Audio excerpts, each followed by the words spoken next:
Pendant des décennies, Céline Dion a été une force de la nature.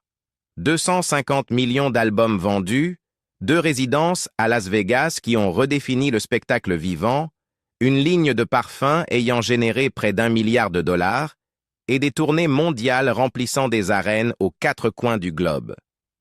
Mais en 2025, après une longue lutte contre la maladie et des pertes personnelles, elle s'est retirée discrètement des projecteurs, laissant derrière elle une fortune estimée à 800 millions de dollars.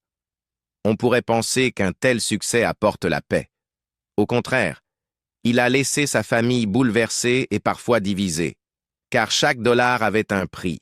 Chanter malgré la douleur, élever seul 3 garçons après la mort de René, bâtir un empire mondial tout en affrontant une maladie rare qui lui volait peu à peu la voix. Aujourd'hui, les projecteurs se tournent vers une autre question. Qui héritera de tout cela? Qui contrôle réellement ce qu'elle a construit? Et, comme on pouvait s'en douter, les réponses ne sont pas simples. Quand un héritage est aussi immense, il ne s'agit jamais uniquement d'argent, la maladie qui a tout changé. Pendant des décennies, Céline Dion a été l'une des forces musicales les plus implacables. Sa tessiture de 5 octaves et ses performances chargées d'émotions ont transformé des titres comme The Power of Love ou Because You Loved Me en hymnes à la résilience. Elle a mené les plus grandes tournées, redéfini les résidences à Las Vegas et rempli des arènes sur tous les continents. Sa voix n'était pas seulement entendue, elle était ressentie. Mais en 2022, quelque chose d'impensable s'est produit. Céline Dion s'est tue.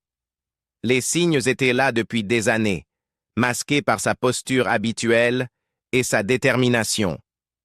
Dès 2008, lors de sa tournée mondiale Taking Chance, elle commença à ressentir des sensations étranges, tension dans les cordes vocales, incapacité à tenir les notes aiguës, fatigue inhabituelle après les concerts. En 2012, les symptômes devinrent plus difficiles à ignorer. Elle s'évanouit lors d'une répétition et fut diagnostiquée plus tard avec une faiblesse des cordes vocales. Malgré tout, elle continua de se produire. En 2018, elle dut reporter plusieurs spectacles à Las Vegas et révéla souffrir d'une affection rare touchant sa trompe d'Eustache, altérant son audition et son équilibre. Mais la vérité complète n'émergera que 4 ans plus tard. En décembre 2022, Dion annonça publiquement qu'elle avait été diagnostiquée avec le syndrome de la personne raide, une maladie neurologique auto-immune rare affectant environ une personne sur 1 million. Le SPS provoque des raideurs musculaires incontrôlables, des spasmes douloureux et une mobilité réduite, et, dans le cas de Céline, d'importantes difficultés à chanter. « Je fais face à des problèmes de santé depuis longtemps », confessa-t-elle dans une vidéo émouvante sur Instagram. Récemment, on m'a diagnostiqué une maladie neurologique très rare qui touche environ une personne sur 1 million. Malheureusement, ces spasmes affectent chaque aspect de ma vie quotidienne. Le diagnostic choqua le monde entier. Les fans, habitués à la voir performer avec une énergie apparemment infinie, comprirent qu'elle endurait depuis des années des douleurs physiques intenses. Sa tournée Courage de 2023 fut annulée. Les résidences à Las Vegas, autrefois source de revenus majeurs, furent reportées indéfiniment. Des rumeurs circulèrent sur le fait qu'elle ne pourrait peut-être jamais remonter sur scène. Pourtant, elle n'abandonna pas. Aux côtés de ses 3 fils, René Charles, et les jumeaux Nelson et Eddie, Céline entama un intense programme quotidien de thérapie physique, vocale et neurologique. Sous la supervision du docteur Amanda Piquet, spécialiste en neurologie auto-immune à l'Université du Colorado, elle se consacra à sa rééducation avec la même discipline qu'il avait portée lors de ses tournées mondiales de 100 spectacles par an. Elle suivit des traitements IVIG, puis une gestion agressive des symptômes avec un mélange de médicaments et de thérapies personnalisées. En juin 2024, le monde la regarda avec admiration lors de son retour surprise à la cérémonie d'ouverture des Jeux olympiques de Paris. En interprétant l'hymne à l'amour depuis la Tour Eiffel, elle apparaissait plus fragile, mais lumineuse. Une performance non plus de virtuosité vocale, mais de puissance émotionnelle pure.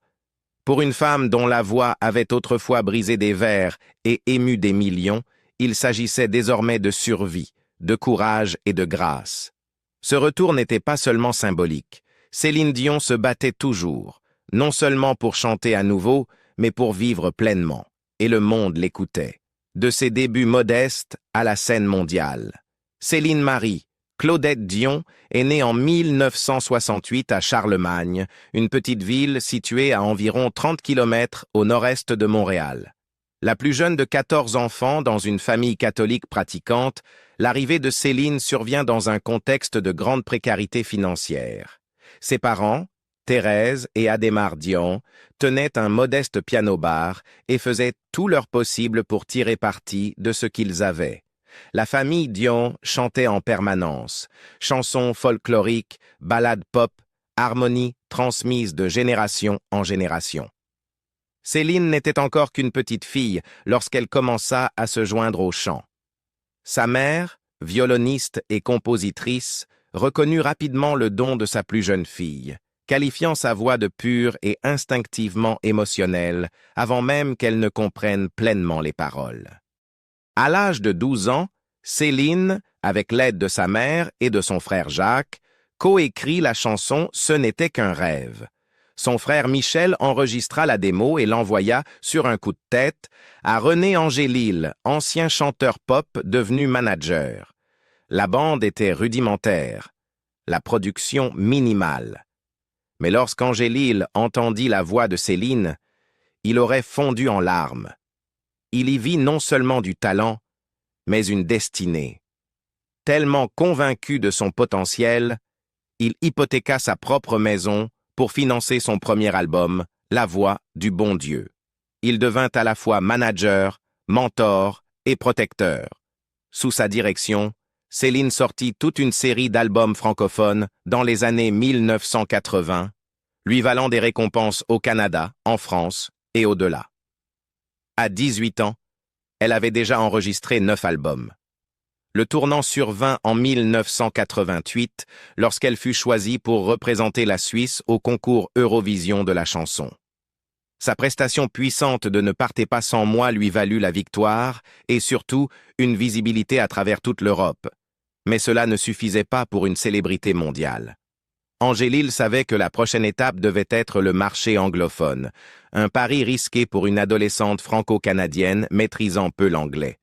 Céline s'investit corps et âme dans l'apprentissage de la langue. Elle suivit des cours intensifs à New York, perfectionna sa diction et commença à enregistrer des démos en anglais.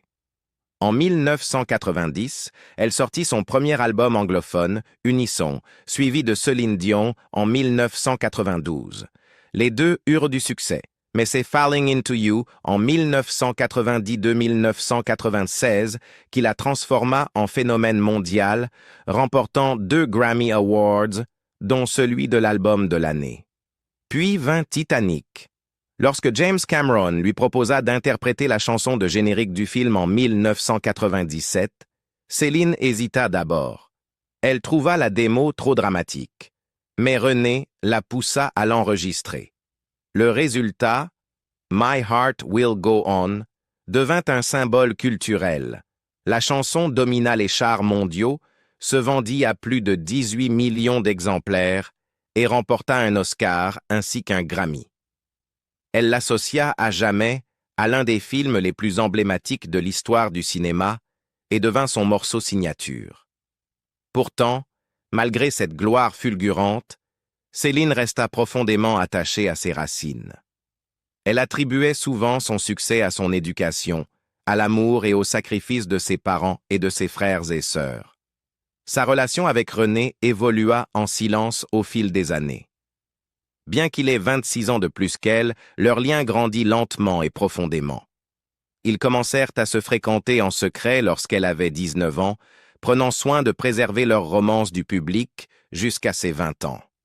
En 1994, ils se marièrent lors d'un somptueux mariage télévisé à la basilique Notre-Dame de Montréal, suivie par des millions de téléspectateurs au Canada et en France.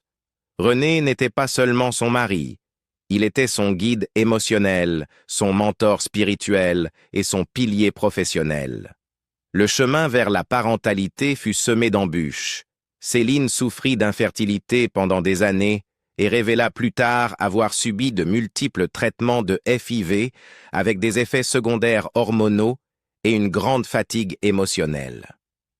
C'était la chose la plus difficile, confia-t-elle en 2010.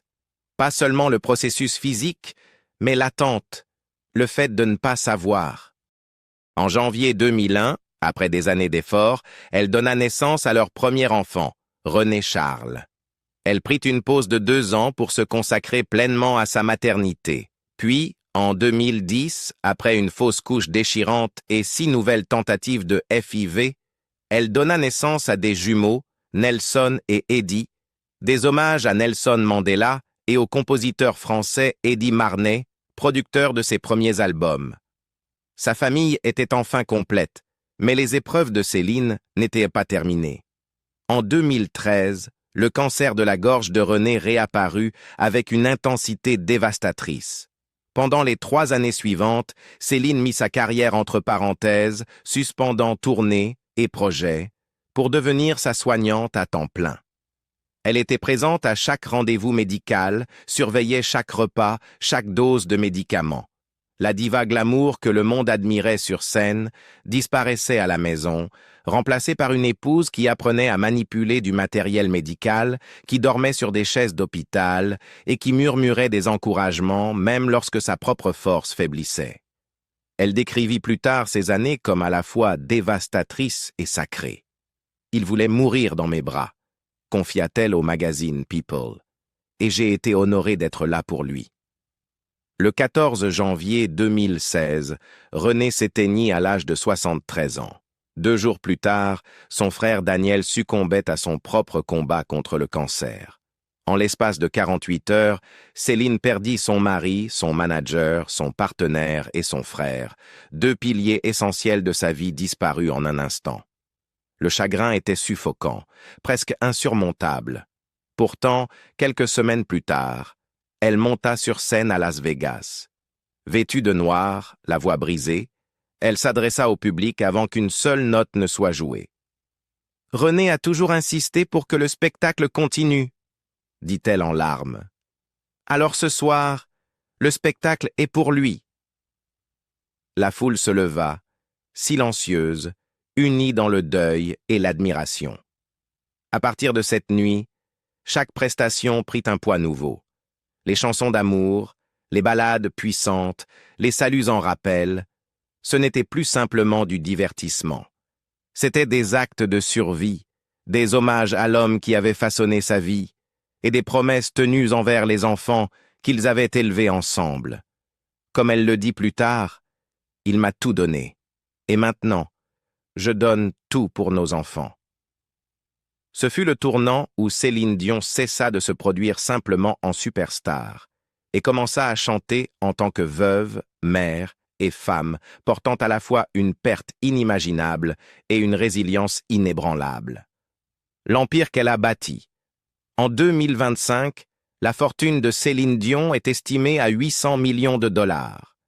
C'est un chiffre stupéfiant, plus élevé que le PIB de certains petits pays. Pourtant, chaque centime a été durement gagné, payé par l'épuisement, le chagrin et le sacrifice.